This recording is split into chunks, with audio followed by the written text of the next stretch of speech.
All right. Welcome to the second half of our meeting. Welcome, Andrea, and you have a friend with you. Awesome. Hi.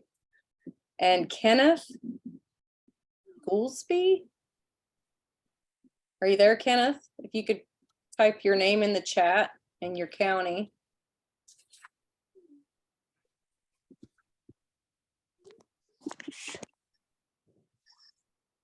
No, maybe he's having a hard time unmuting.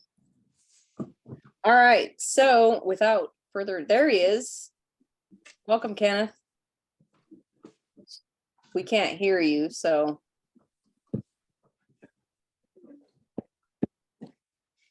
Chris, are you ready to take it away? Yes, I am. All right. Chris, are you ready to take it away? All right. Okay. Okay, Kenneth, would you want to go ahead and mute while Chris is speaking so we don't get the feedback, please? Kenneth, would you want to go ahead and mute while Chris is speaking? Right. All right, everybody. Now, this is called Foraging in Tennessee. We decided at the last meeting to have somebody go with this, and I was the one. So, and mostly a lot of these things that we're going to talk about, I've eaten or tried to eat or made something out of medicinally, but a lot of the things are is like the wintertime. You don't have a really big choice in what you're foraging for because obviously the seasons. But in looking over the options in Tennessee, it's like everything else. Cold weather, you know, you're probably going to get skinny if you're having forage, but there are things out there, options. And the only problem is sometimes some of the identification marks that you need for these, for what you're looking for, are missing, like the leaves and the flowers and things like that. So I decided to keep it pretty simple and go with things that most everybody knows, and some of you probably know better than I do. What some of the edibles and medicinals are just growing out in the yard or in the woods. So we're going to stick to the easy identifiable things and some trees. And if any suggestions that you have for along those lines, outdoor enthusiast, and feel free to pop in there. And Joe, I've never done a meeting like this before, so you'll say somebody has a question, I'll stop. Okay. or a comment or a comment that they want to make. Okay. Now, I'll give the item that we're going to look into, and I have to acknowledge the credits that I use to look these things up, along with, like I said, some of the stuff I've done myself. But the credits will go to a book called The Forager's Guide to Wild Foods. Well, if you can see this or not right here, that is the book. Dr. Nicole, I'm going to butcher her name, Appelian, I think it is. You see the advertisements for her books on social media and whatnot.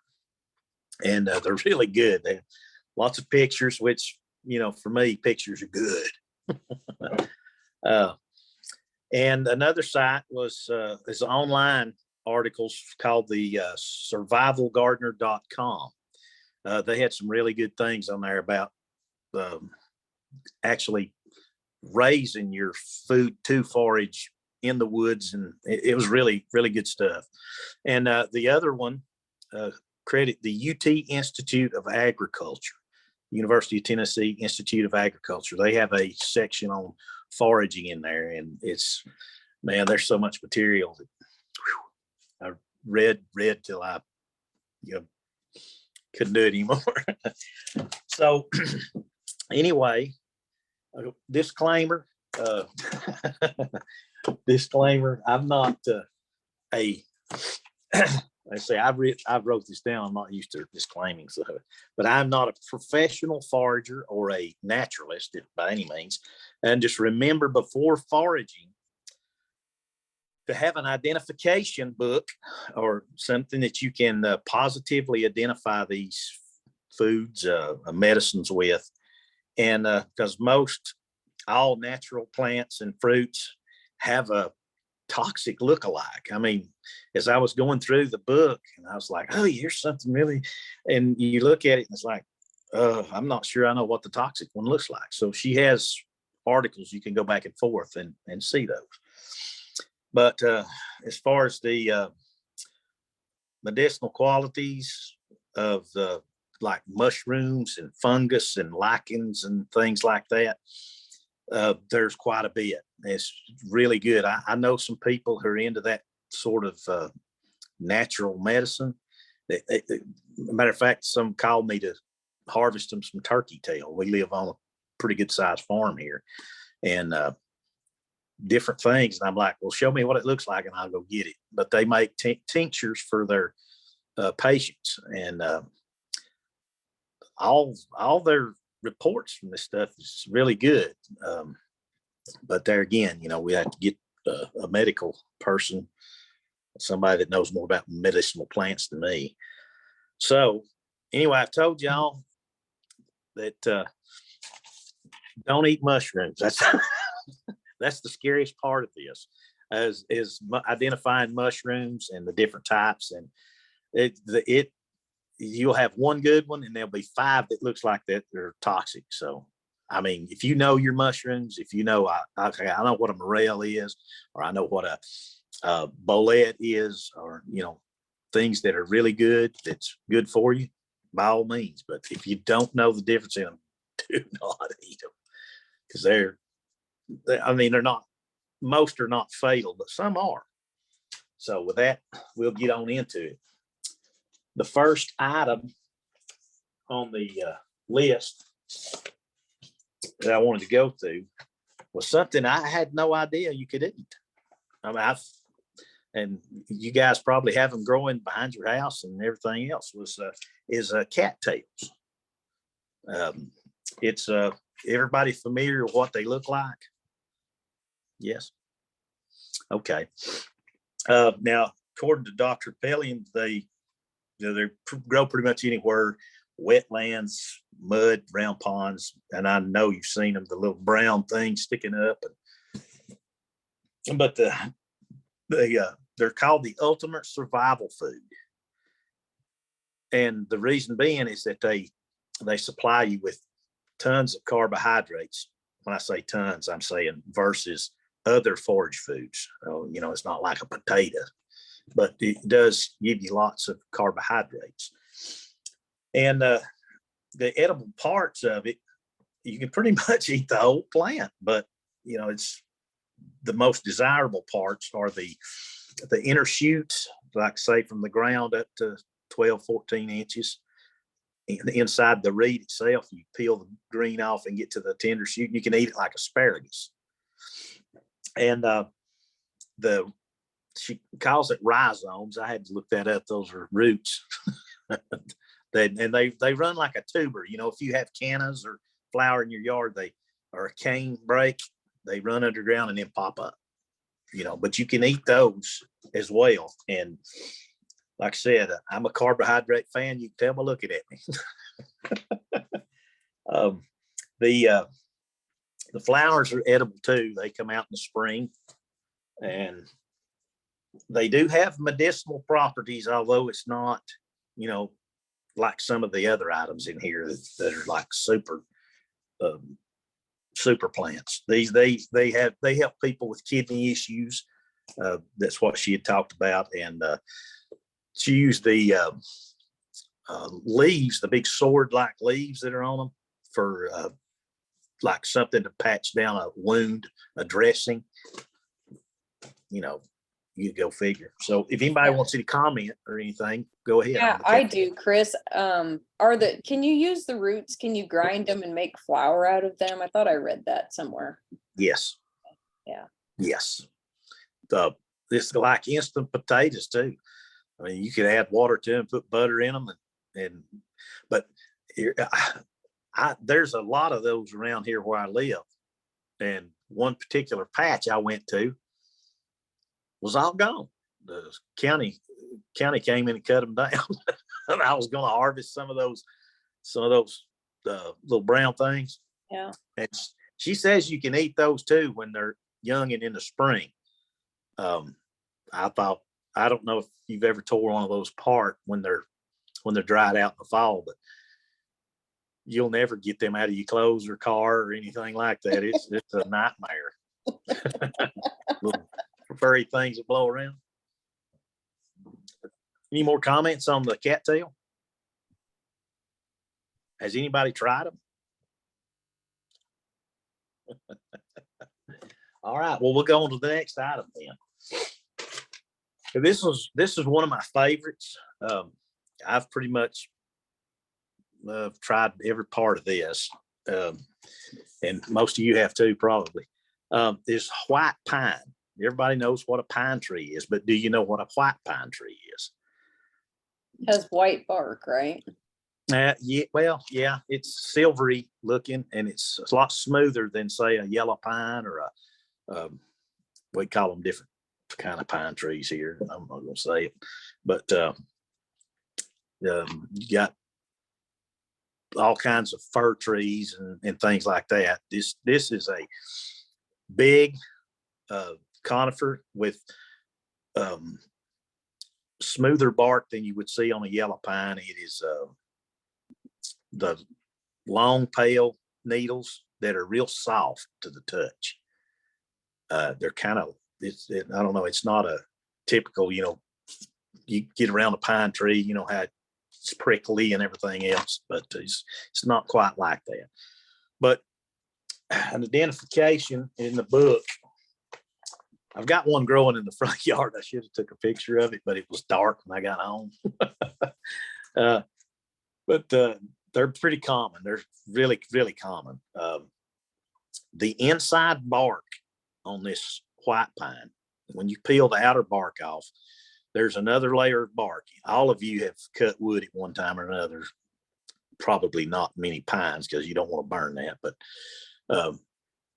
inside the outer bark, there is an inner bark, and it's kind of soft, maybe an 1/8 inch to 3/16 inch thick, and it's kind of tacky soft. That is edible. You can peel that out of there and chew it. It's if you like pine, it's good, but you can chew it and eat it. It's so. But the thing about a pine, that white pine, is you can. Now, I don't know how she tells the male cones from female cones, or if they're all male, or I don't know. But she says you can eat those cones, and when they're juveniles, in the spring or late spring, and then the green stems that come out in the spring, you can eat those as well, like little okra. I've never eaten that, not going to, and as well as the pine needles. Now, this was a big thing during the COVID crunch. Somebody came out, one of the natural remedy people that was talking about the pine needle tea. Well, hey, I went out there and I said, I got a white pine right here. I drank it. It's good. I made this tea, piney, to say the least, but put a little honey in it. And it's the thing about the pine needle tea is it has like triple they call it antioxidants. Real good for you. Joe can probably explain. Y'all probably know more about antioxidants than I do. But it's really good for fighting off colds and whatnot is that. Now, anybody comments or things on the pine? Yeah, it's high in vitamin C, and if you boil it, the health ranger said in order to get the most properties out of it, when you boil it, you want to put a lid on so that whatever evaporates, it goes right back into the water, because what evaporates off of it is the same quinine. That's it. Whoa, It's got yeah, so it's high in vitamin C, and it's supposed to have, because of the quinine, that's one of the things that fight against COVID, or whatever viruses. So that was one of the reasons why that pine needle tea was so good. I made some too, and I made it the wrong way, and then I made it the right way after I learned. Anyway. Yeah, great. Ernie is it? Ernie. Yeah, that's it. Thank you, Ernie. That the batch that I made was pretty light. Then I got some more and went to I don't know if it was on the agriculture site or not. It was on one of those credits that I named at the front of the class. They were taking the needles and actually putting them in like a bullet, a little food, you got your bullet for your smoothie or whatever. And they were grinding these things up into powder. I mean, and they were putting them in like a coffee filter, a makeshift tea bag, and just like you would steep a cup of tea. And I thought, that's a pretty good idea if you wanted to fool with that. But they said, your stuff will get the resin in it, so you better be ready to clean it, Yeah. Oh, and that was another thing on the resin of the tree, is an antiseptic. It is an antiseptic, and it's really good for wounds and whatnot, scrapes, contusions, things like that. So this tree, to me, is one of the most beneficial that there is. I mean, as far as if you didn't have anything for antiseptics, you didn't have anything for food, or you didn't, you were looking for something, the white pine has a lot to offer. So, any more? We'll go on to the next. I'll say one thing real quick. Is one thing when I was reading about the pine needle tea, make sure you get the right pine tree, because if you get like a fir or some other type of that looks kind of like a pine tree, they can be toxic. So make sure, just like you said with the mushrooms, like I've seen some turkey tail growing on a log just right down the hill, and I'm not sure exactly if that's turkey tail or not. So I'd love to investigate it, but because I don't know for sure, I ain't going to eat it. But I made sure that I knew exact species before I took the pine needles off of that tree. Exactly. There is one poisonous pine. It's pretty bad too. It's called the yew, and YEW, and it has really short needles on it. You'd have to really make a terrible mistake to mistake it for a white pine. But like you said, the firs that they don't have this same quality as this white pine does. But make sure, and like I said, the books, you can pretty much get one at any health food store, or online, or if you're interested in doing that sort of thing. I would definitely get something to identify with. I don't know if you saw that movie about Chris McCandless, the guy that lived in that bus up there in Alaska. That's what killed him. He identified his plants wrong, and they poisoned him. So, that would be horrible. So, you ready for the next one, or we got time, Joe? Yes. Yeah. Bring it on. All right. Can I throw in one more thing about the white pine? I had to look it up quick because I couldn't remember it. To identify it, the needles grow in bundles of 5. That's another piece to help identify, because I think some of the other ones have the bundle, like they kind of are grouped together. So that's a piece I wanted to throw in about how to help identify the white pine. Well, since I was looking at Ted and Pat shook her head when we said white pine. So I'm going to read this identification out of the book, because I may have not have got it in my notes exactly right. Okay.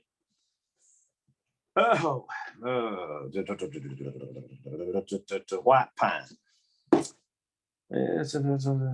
White pine is a large evergreen conifer growing to 150 feet with pyramidal crown that grows irregular with age. All true pines are edible, though not all are palatable. And she said true pines. Yellow male catkins, this is the flowers and the fruit. Let's see, the edible parts, I told you about that. The key medicinal uses, the plant is an antiseptic, demulcent, and expectorant. Resin can be applied to cuts and inflammations. The part I was wanting to read is where he's warning. Yes, warnings.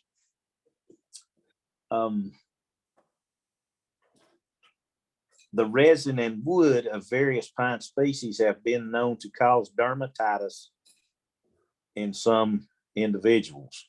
Poisonous lookalikes, American yew, and the yew pine. Now, she didn't mention the 3 to 5.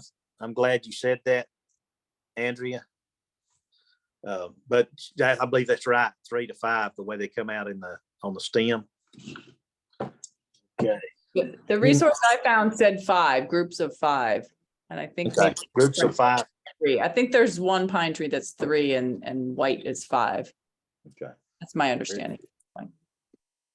Very good. Or if there's not any more, we'll go on to the next one. All right.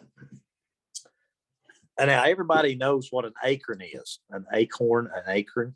You can't get out of the car without tripping on them and stuff. I mean, they're that prominent. So everybody knows. Let's see. I've got some visual aids, which I went and picked them. I need to show them. This was the white pine needles. I don't know if you can see those very good or not. They're 3 to 5 inches long. That's more than well,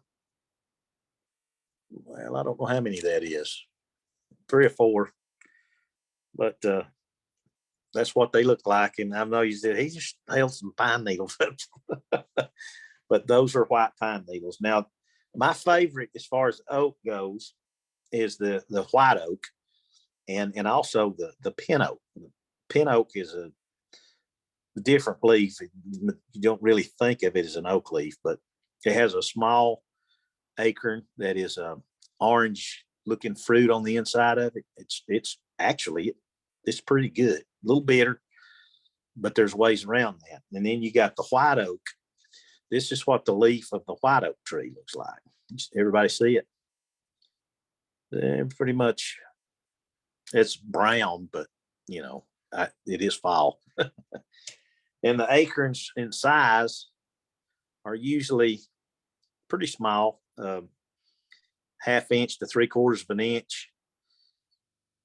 And they come with a cap on them. Of course, everybody knows that. And they were a staple of the Native Americans. All the mast crops, the acorns were. And what they are very bitter. If you've ever eaten them, when you open them up, there's like, they don't taste good. But you can leach these things, and when I say leach them, you put them in water, clean water, however many you want. You peel them, you take the outer little husk off of them, and there's a whitish yellow colored nut inside there, just like your, comes in your little Christmas nut bowl. But they have really strong tannins in them, what makes them so bitter. So you put them in the water, you leach them for like 20 minutes. You pour that water out and you put them in water again. You do that like 4 times till it leaches those out of it, and it makes them more palatable. Now, they ground them up into flour. I've eaten them raw. I tried to make flour. That was a joke because I really have no idea how to make flour. I beat it and pulverized it and tried to make pancakes and whatnot with it. It didn't work out. It's still pretty good, but it didn't work out. They weren't pancakes. But those are like I said, a Native American staple. However they used them, I didn't get time to go through and say, I wanted to say, man, Cochise and Sitting Bull and all those guys that ate acorns and deer, but I didn't read that. So, you can look at that if you want to. Anything about acorns that anybody wants to talk about, or oaks in general?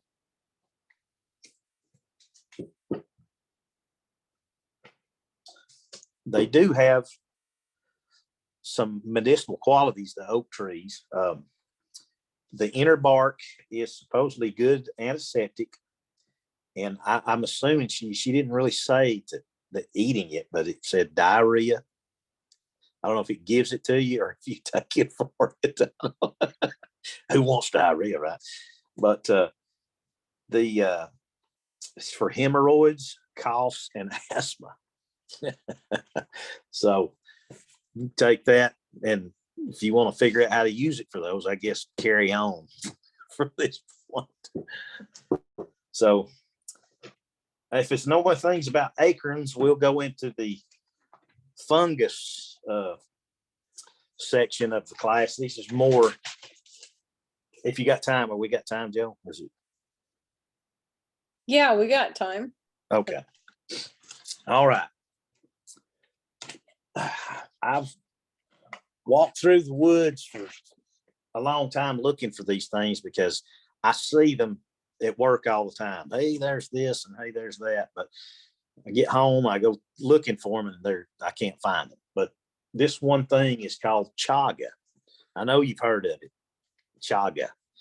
It's like people that used to drink coffee, now I drink chaga, and I'm so much better off for it. Well, I've never drank it, but I know what it is. I've seen it because I thought, man, that's some nasty stuff on that tree right there. Well, turns out that this is really, really good for you. And they call it cinder conch, clinker polypore, which that's one of those fungus people named it that. It grows on the bark of standing birch trees and is a parasitic fungus, and it persists year round, hence the wintertime. Hey, we're in fall, early winter, maybe. It's not till 23rd, right?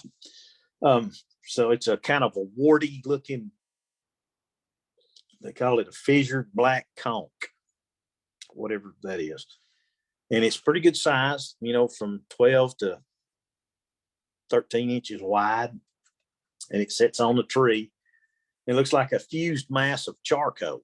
It's kind of blackish grayish on the outside, and the flesh on the inside of it, if you've managed to see one of these things and you tear it apart, cut it, is like a beautiful golden orange looking. It's kind of pretty. I've seen the inside of it, and it's mainly a medicinal thing. You can eat the fruiting body of it. I mean, you can actually eat it. It's good for you. And I don't know what sort of nutrients that it supplies you with, whether it's protein or carbohydrate. I have no idea. And she didn't cover that. But it's medicinal uses now. This thing is like the dock in a box out in the woods. It's animal studies have shown that it has anti-cancer, anti-diabetic, anti-inflammatory part effects. Among the also the when I was talking about people drinking coffee, they would get, how coffee does you. Everybody gets up in the morning. I got to have my coffee, or I'm just a pain to deal with, right? But it has I guess they call it a psychological effect or whatever, as far as the tea or whatever it is you're drinking from the chaga. Now you can buy this stuff online. I mean, there's people actually selling. I've never drank it. That's one of the things here that I haven't tried. Anybody have any experience with chaga? I believe that's what's in the mud water that I drink. Oh, really? Yeah.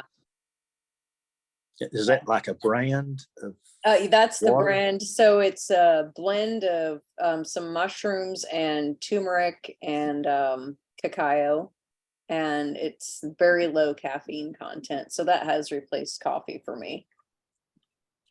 Really? So Yeah. What are the So it has benefit?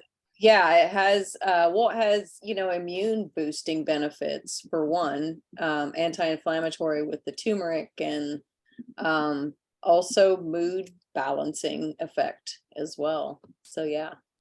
It's really earthy. I actually prefer to drink it cold instead of hot, because it does settle if you have it in a cup hot and you don't drink it all right away. It kind of some of it settles out to the bottom, but So you just have to stir it back up. So if you're a texture person, that could be a thing. Oh, yeah. But yeah, it's good stuff.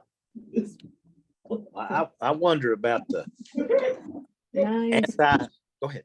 My Hi. friend has a chaga chunk here, so There it is. yep. Very good. So how would you make that? Would you dry it first, or how would you make a tea out of it? It is already dried, and Okay. my experience is I actually have bought it in smaller chunks and then just put some chunks in water and make a tea. Yeah, and you can boil tea several times, like 3 or 4 times. You know, it's not a one-time use. You can get multiple rounds of tea off of it. Yep. So have y'all found it here growing? You said y'all saw some growing on trees or something. I had no Yes. idea it was growing here. I thought you had to get it from somewhere else. I've been wanting to order some. Well, there is it's kind of selective on the trees that it grows on. She says it's on birch trees. Well, you know, we have some birch forests around, but a lot of them are cut out. I don't know about Middle and West Tennessee. I've seen a lot of birch in Middle Tennessee around close to Fayetteville and all that, Lincoln County area, but that's its go-to. It's a parasite for that tree. Now, I've seen it on other things. Around here, we don't have a lot of birch. We have beech, a lot of beech and stuff like that. But as far as actually harvesting this stuff, I don't, man. It's one of them things where you run across while you're doing something else and go, what is that? You know, to go looking for, be like looking for ginseng, I suppose, you know. Oh, so if Susan there's has a nothing, question. Yeah, Susan has a question. Yes, 2 things. Joe, you know that concoction you said you like to drink? Can Mhm. you like put it in the chat? Yeah. It sounds like something I'd want to try just for the benefits, maybe not for the taste, but Yeah. benefits.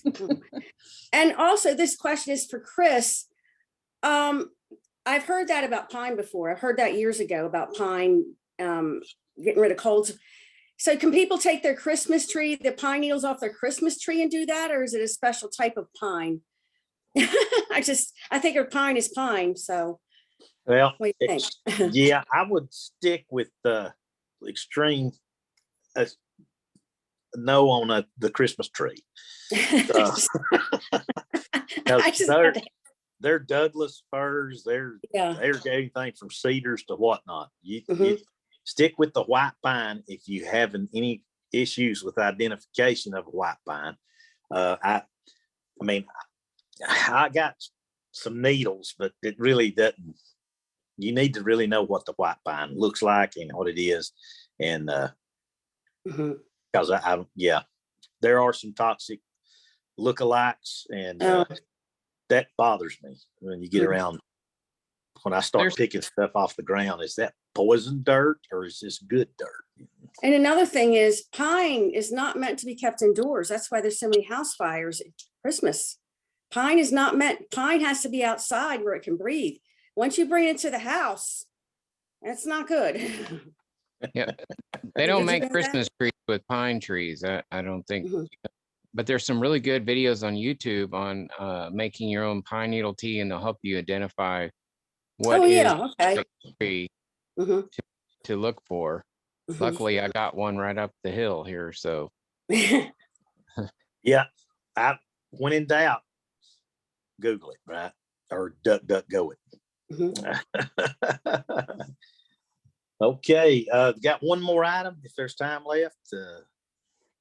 Now, this is in the fungus area, which, but it's I've seen a lot of it, and you have too. I know you have. It's called witch's butter or yellow brain. It's kind of nasty looking stuff, but it's found in the wet months of winter. Okay, there we are with the wintertime thing again, and it's on recently fallen hardwood trees, oaks, you know what I'm talking about, hickories and things like that. It has a jelly-like fronds, so it's kind of wavy. It's pretty small, but they usually be 10 or 12 of them, or there'll be a group of them. And the cluster, when they get together, they look like a brain. That's why they call it the yellow brain, like you would see a picture of a brain.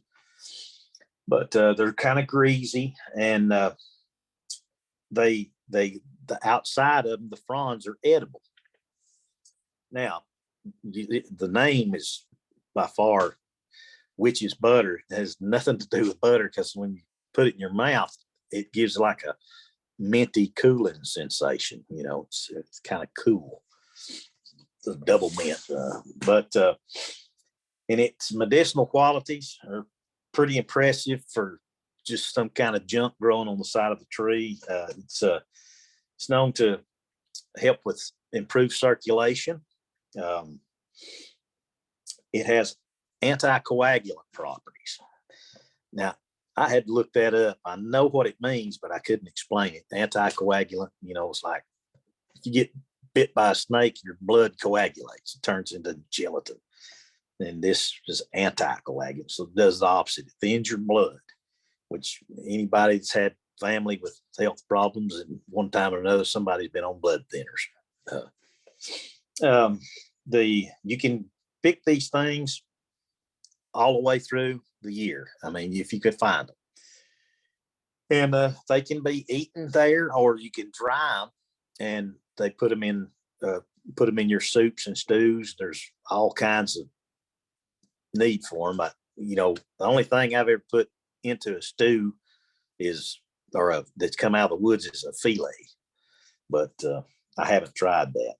Now, these things also have shown in studies now to have anti-tumor properties and a potential to treat certain respiratory ailments, asthma, whatnot like that. So anything on that particular fungus. What kind of tree does it grow on? It was recently fallen dead trees that had blown over, or that people have cut down, or whatever. It's on hardwood trees. You know what a hardwood tree is usually a oak or a hickory or ash or a maple, something like that. And did he burn your face, Michelle, when you did?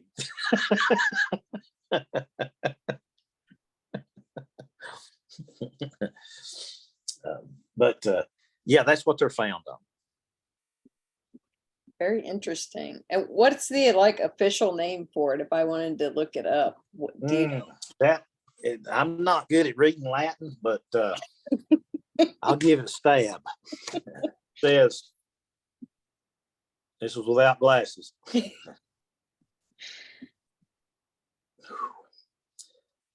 Dacromyces palmatus.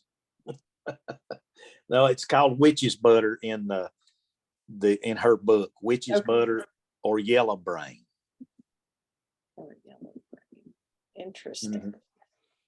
I just put it in the chat. Somebody here looked it up. Oh, did they? Thank you. If you need the spelling. Yeah, I can barely spell witch's butter, much less Dimaculus, whatever. But now, one thing I wanted to say before I get done here is, you guys are, y'all probably know more about this than me, but during the spring and summer months, there's a plethora of stuff that you can pick from, and I love dandelions. We make salads and we cook them like okra nearly. I've eaten we call it poke salad. There's another name for it, but y'all know what I'm talking about. You eat the tops out of them. You don't eat the stems or the berries or none of that stuff. But some of the things I've learned about in her book is called Curly Doc. She actually made popcorn with that stuff. It was insane. and just a plethora of things in the summertime. So, foraging in this particular time of year, man, it would be tough, because I took a walk yesterday and was looking around and I'm thinking, well, there was another thing called chicken of the woods. It's another fungus. And I thought if I could get that, but it's really good. I've eaten it before. I didn't know what it was at the time, and they told me, and I was like, what is it? It's a fungus. But the options this time of year are pretty slim. And as the year warms up, man, I encourage you. Her book, I think I ordered this online, and I think it came, I'm not sure of the price. It was like, maybe I would say at the highest $25 or something like that was her book. Go ahead, Jill. I wasn't trying to interrupt you. It must have just been my paper, but I was gonna say, dandelion is great for a blood cleanser.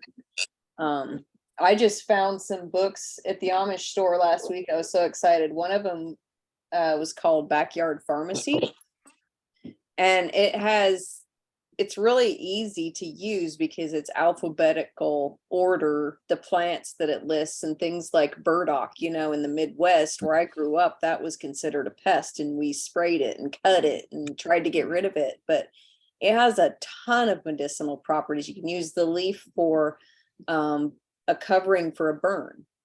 You can use the seeds. There's just so many ways to use burdock, and I guess it is actually on Amazon. I didn't know if it would be, but it's called Backyard Pharmacy. It tells you how to make your own tinctures, and they're all really simple. Yeah. Make your own tinctures. Tells you, gives you recipes, exactly how to do it. It's really not that difficult.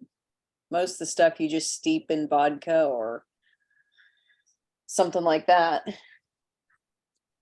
And then the same lady also wrote Be Your Own Doctor. There's volume 1 and volume 2. So it also has a lot of those same things in it. And I'm just amazed at how simple, did you know you can use cayenne pepper to stop a heart attack? I mean, who knew, right? You just put a little on the gum, or if the person obviously can't swallow or something, you can just rub it on their gum. But she has actual stories of where it helped stop a heart attack. People that were going to go for surgeries that didn't have to because they used some of these natural remedies. So yeah, there's a lot. I had a guy in the Crystal over there on Antioch, right there on 56, I believe was the exit. I never knew him from Adam. He came up, sat down, and said, I want to tell you a story. And he told me that red pepper saved his life. Of course, it's been a couple of years ago. I was like, really? It just took me by surprise. I'm like, you want an egg? He was a real nice fella, but he swore up and down and tried to sell me Solar Ray. I believe was the name of the product. It was in a jar, Solar Ray. Yeah, there's garlic is a natural antibiotic, and actually when you chop it up and you let it sit for a little bit, that's when the enzymes are released that it makes it more potent. And so you can take it internally, or if you can't handle that, you can also just apply it topically. You'd have to leave it on for a minute for it to get into your bloodstream, but nobody would like you for a while either.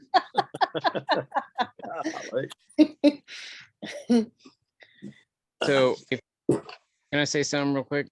In the winter, you're talking about wintertime plants. American persimmons grows around here. And about this time is when the fruit is finally ripened. So if you can find a persimmons tree, it's kind of stringent in the fall summer to fall, but around this time is when it gets it turns sweeter and softer. And then a couple of months ago is when the pawpaws were ripe. So, we missed that. But one of my favorite plants that I discovered this year and planted at the beginning of summer was a serviceberry. Have you heard of that? Mhm. And then one of the permaculture plants that actually grows around here is the mulberry trees. And they grow, you just got to look for them. Yeah, those are really common, those mulberry trees in people's backyards and fence rows and things like that. And man, those things are good. I love them. It's a mulberry tree. You The look up service, I wrote that down, serviceberry. serviceberry, a guy that when I did a electrical for a nursery down the road from my house, the guy that worked in the plant section, after work, I had to hang out and look at the plants they had there, of course. And he goes, "Oh man, you got to check out the serviceberry. It grows up in the mountains here." So now, naturally it grows everywhere around here. So I went ahead and bought a couple of them. But anyway, I'll shut up. I was going to share a couple videos my sister-in-law had taken, but my screen sharing does not seem to want to work tonight. So I might be able to send them in an email. But she shows, and she lives in Montana, but I know we have a like goldenrod here. But she actually shows what it is and tells what to use it for. So I thought that was pretty cool. I've got some right here. It's drying out. Do Hold you? on. Yep. It's so it doesn't look like it does when it's fresh, but see if you can see that. That's what it looks like when it's dried out some. Yeah, So yeah, that's drying. good for like allergies and stuff, right? Yes, exactly. Allergies, if you've got like runny nose or something like that, it's supposed to help with that. And Adams actually told me about it and pointed it out, and I'm like, oh man, it's growing everywhere. All right. Excuse me, does anyone else have anything to add before we wrap this up? Thank you, Chris. That was a great presentation. You're welcome. I hope it was. Yeah, it was fascinating. Maybe we can do a part 2 sometime. Yeah. Well, you tell Ryan he better get on here if he's going to volunteer me for this kind of stuff. Yeah, nice job, Chris. Yeah, sorry for being late. There he is. There he is. How you doing, Ryan? Well presented. Thank you, John. If we got Yeah, a second, so go ahead. I've got a really funny garlic story. I was driving from Knoxville up to New Jersey for Christmas, and I had a sore throat that just wouldn't quit. And I was trying to find some wheatgrass juice to kill the sore throat because it killed it instantly.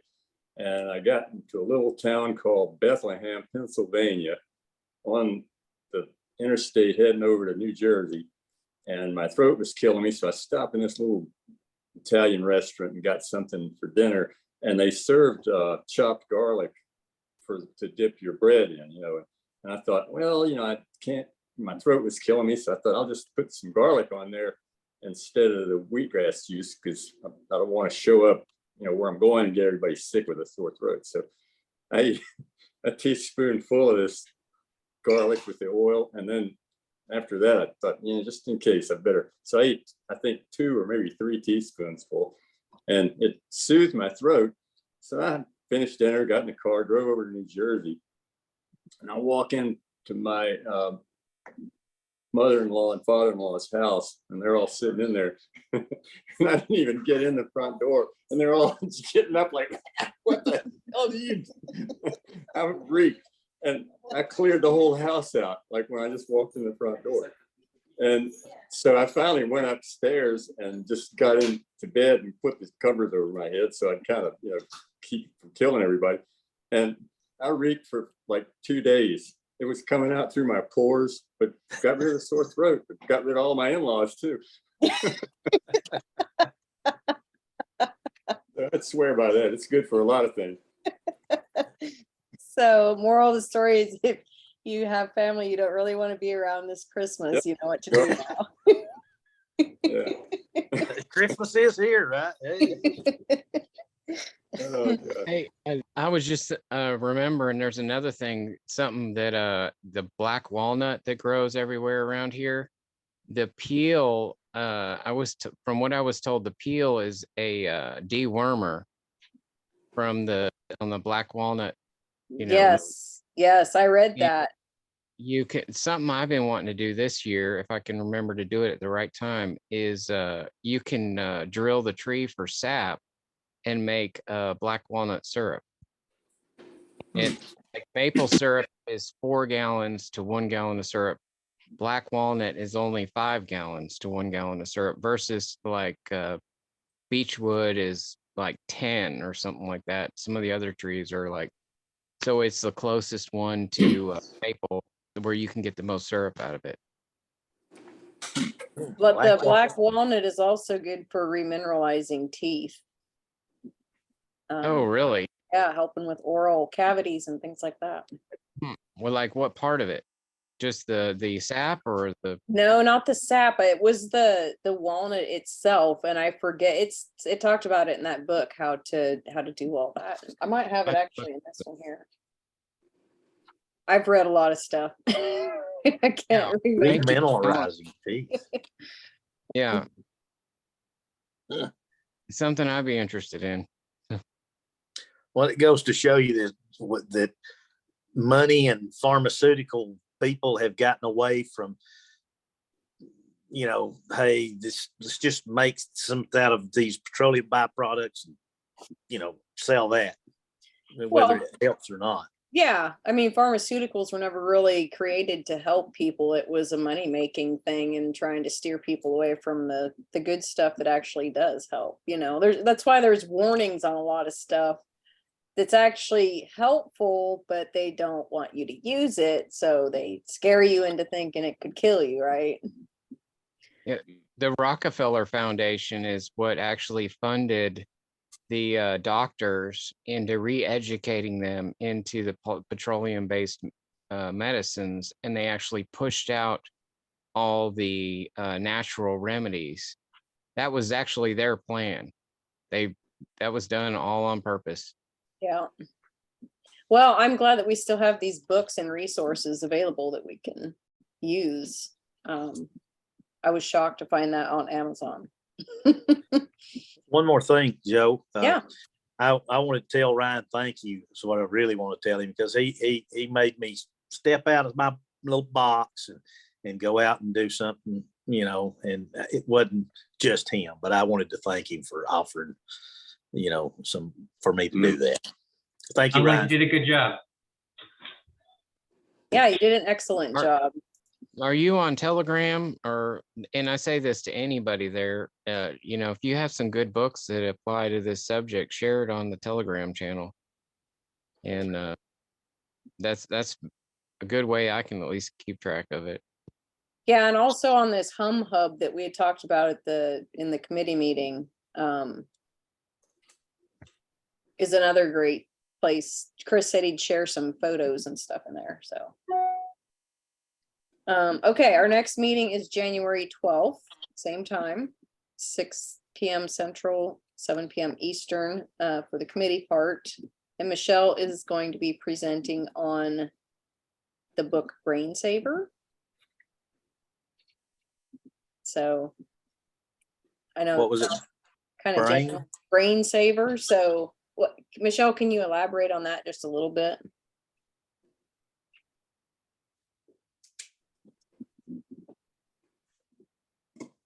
Yeah, it's a book that Jeff and I have been reading together, and it's written by a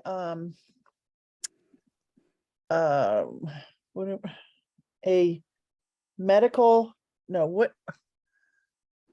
A mental, Mental health. oh man, I've got a blank here. He's a medium. Okay.